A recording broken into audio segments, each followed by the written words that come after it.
Bonjour mes élèves de deuxième année bac option français. Alors dans cette vidéo, on va faire la suite de la série d'exercices de la leçon état d'équilibre d'un système chimique. Alors on va faire l'exercice 4 de cette série. Et voilà l'exercice. L'aspirine est le nom trivial de l'acide acétylsalicylique.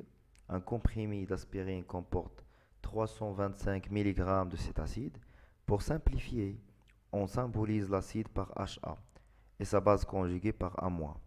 On dissout un comprimé d'aspirine dans l'eau pour avoir une solution de volume V est égal à 100 ml. On donne la masse molaire de l'aspirine est égale à 180 g par mol. Alors on a 7 questions.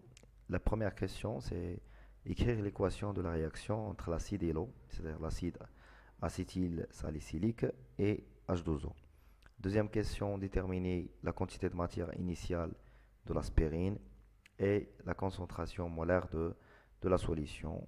Troisième question, donner l'expression latérale de la constante d'équilibre liée à l'équation de la réaction. Juste l'expression. Non pas n'ont pas demandé de calculer la valeur puisqu'ils ont déjà donné dans la question suivante. Sachant que la valeur de la constante d'équilibre K est égale à 2,75 10 puissance moins 5 à une température de 25 degrés C, déterminer la concentration des ions oxonium dans la solution, déduire le pH de la solution. Sixième question, calculer la concentration molaire finale de l'aspirine dans la solution. Et la dernière question, quelle est la valeur du taux d'avancement final de la réaction? Conclure. Alors, تقدر دير واحد سكرين شوت تخدم l'exercice ديالك على خاطرك après ما تفوتش فيه 30 minutes au maximum. شوف la correction معايا من بعد. D'accord? Allez-y. La première question, c'est l'équation de la réaction. Alors, on a modélisé ou bien on a symbolisé l'acide par HA. Alors, on a HA à moins, la réaction de l'acide avec l'eau, H3O+. Voilà les deux couples qui contribuent dans cette réaction. Alors, on a AH plus H2O. Elle va donner A- plus H3O+. aqueux liquide aqueux. Quel est le liquide? Alors, puisqu'on travaille dans des solutions aqueuses, alors toujours l'eau est en excès dans ce genre de solutions. D'accord? Alors, la question suivante détermine la quantité de matière initiale. Alors, de l'aspirine. Alors, on a déjà la masse. Alors, la quantité de matière de l'aspirine de notre acide, c'est la masse sur la masse molaire de AH. Alors, la masse de l'aspirine, elle est déjà donnée, je pense. Alors, je reviens à l'énoncé. Voilà, c'est 325 mg. 325 10 à la puissance moins 3 sur la masse molaire est égale 180. Sur 180, on va faire juste l'application numérique, c'est 325 fois 10 à la puissance moins 3 sur 180. Alors on va trouver la quantité de matière déjà, c'est 1,8 10 à la puissance moins 3 mol. D'accord? Il faut faire attention aux unités, s'il vous plaît. Alors la quantité de matière en mol. Alors, et la concentration molaire. Alors on sait que alors N de AH est égal à C fois V. Alors C, c'est la quantité de matière calculée précédemment sur V. Alors c'est 1,8 fois 10 à la puissance moins 3 sur le volume. Je reviens au volume. Alors le volume c'est 100 ml. Alors c'est sur 100 fois 10 à la puissance moins 3. Alors on trouve la concentration c'est 2 10 à la puissance moins 2 mol par litre. Toujours la concentration molaire en mol par litre. C'est clair? Alors la troisième question, donner l'expression latérale de la constante d'équilibre. Alors tout simplement, la constante d'équilibre K, c'est la concentration des produits sur les réactifs. Alors les produits, on a un moins, bien sûr à l'équilibre, fois la concentration des ions d'oxonium H3O+, aussi à l'équilibre, sur la concentration de l'acide à l'équilibre. Et voilà l'expression latérale de la constante d'équilibre. Quand on en fonction de شي حاجة غنحاولوا نقلبوا على هذوك les paramètres اللي بغاو, mais heureusement ici juste la question c'est ouverte toujours directement la constante, l'expression latérale de la constante d'équilibre, d'accord? Alors pour la quatrième question, sachant que la constante d'équilibre est égale à K, dans la valeur de K, détermine la concentration d'ions oxonium dans la solution. Alors on a déjà K est égal à quoi? C'est égal à la concentration de A- à l'équilibre et fois la concentration H3 plus à l'équilibre sur la concentration de H à l'équilibre. Alors on fait le tableau d'avancement. On sait maintenant que la concentration de A- à l'équilibre est égale à la concentration de H3 au plus à l'équilibre. تقدر دير tableau d'avancement هنا باش يبان لك هادشي اللي كنقول لك. D'accord? Alors on a la concentration de H3 plus, il y a la concentration de A-, et la concentration de AH, d'accord? Il y a la concentration C moins la concentration de H3 au plus, d'accord? C'est ça.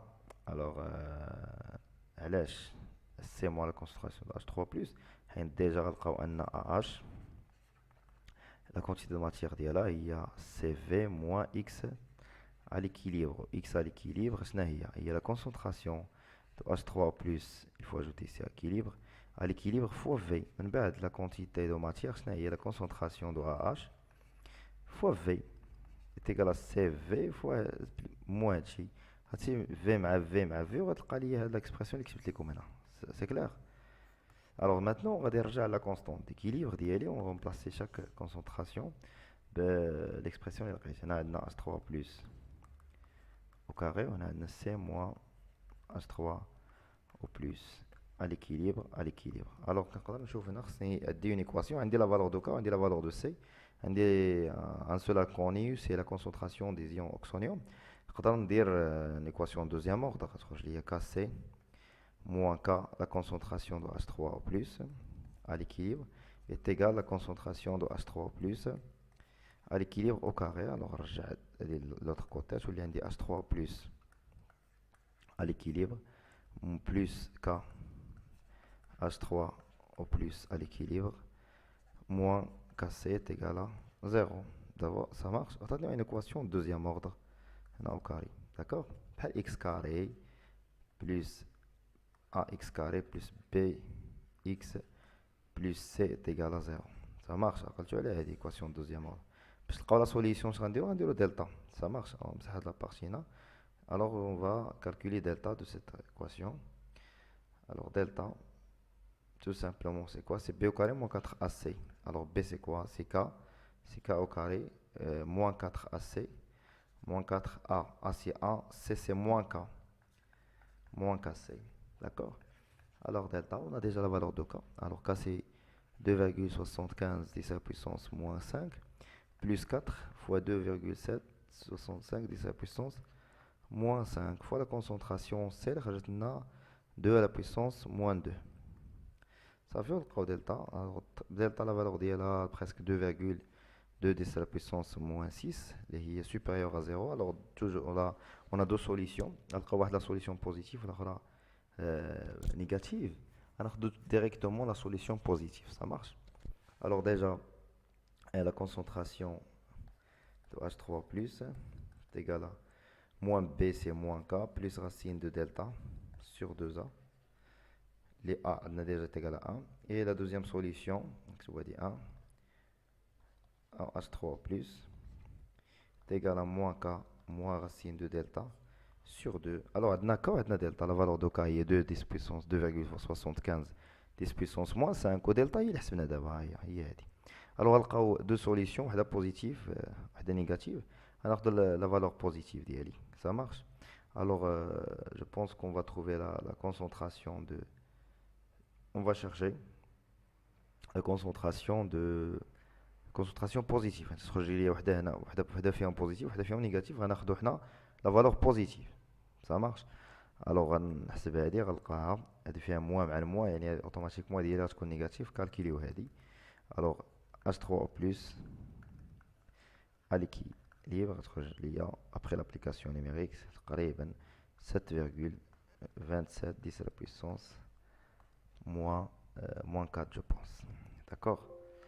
Moins 4, alors on va faire l'application. Je vais vérifier avec vous la valeur de la concentration. Alors c'est moins 2,75 fois 10 à la puissance moins 5, d'accord? Plus la racine de delta. Racine de delta, c'est 2,2 fois 10 à la puissance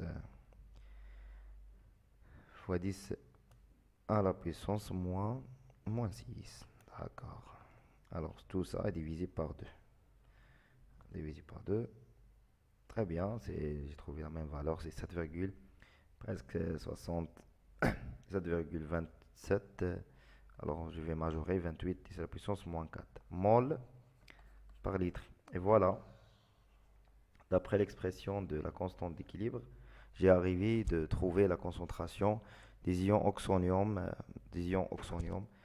à l'équilibre. Alors, déduire le pH. Alors, tout simplement, c'est simple pour déduire le pH. Alors, on a la concentration des ions. Alors, on a une relation qui lie la concentration des ions oxonium H3+ et le pH. D'accord? Alors, on a pH est égal moins log des ions H3 au plus. D'accord? Au plus. Alors, pH, application numérique, c'est moins log de 7,28 10 à la puissance moins 4. Alors pH est égal. Après l'application numérique, on va trouver le pH est égal à 3,13.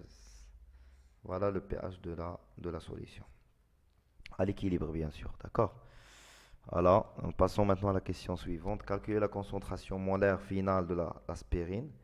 Alors déjà, j'ai déjà donné une relation que la concentration finale de l'aspirine finale est égale C moins la concentration des ions H3 au plus à l'équilibre. Alors C c'est 0,02, il y a 2 10 puissance moins 2 moins la concentration de H3 plus.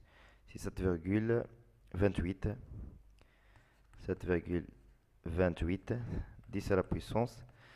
Alors 10 à la puissance. Alors je reviens pour vérifier la valeur. Moins 4. Voilà, moins 4. Alors on va faire juste l'application numérique. La concentration de H finale est égale, et on va calculer ça. Alors c'est 2 10 puissance moins 2, d'accord, moins 7,28 fois 10 à la puissance moins 4. Moins 4, on trouve une valeur de 1,9. 1,9, pardon. 1,9 fois 10 à la puissance moins 3 mol par litre.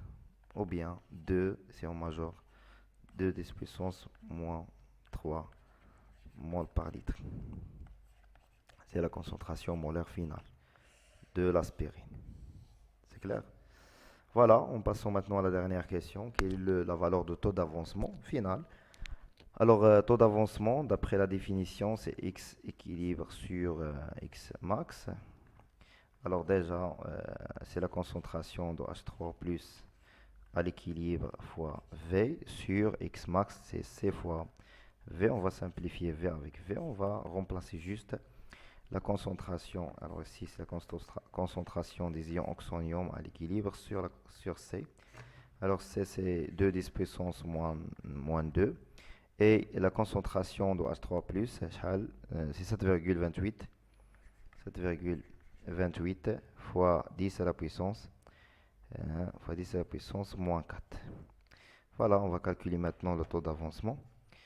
Alors, c'est 7,28 fois 10 à la puissance moins 4. Vérifiez s'il vous plaît avec moi les valeurs numériques. D'accord? Les valeurs numériques. Alors, je suis un être humain, je peux tromper n'importe quel instant. Alors, on a trouvé taux est égal à 0,036. D'accord? Alors, on va multiplier ça fois 100. On obtient une valeur de 3,6%. Alors, 3,6% inférieur à 100%. Alors, on peut dire que la réaction est très très limité, c'est-à-dire la réaction n'est pas totale. Et c'est la conclusion. La réaction n'est pas totale. C'est clair? N'est pas totale. Alors, je te donne un conseil de l'exercice d'hier. ما تنساوش تبارطاجيو لا فيديو ماكسيموم مع لي كوليك ديالكم تابوناو اوسي داكور بون نتمنى تكونوا فهمتوا ليكزارسيس. تهلاو في راسكم et bon courage.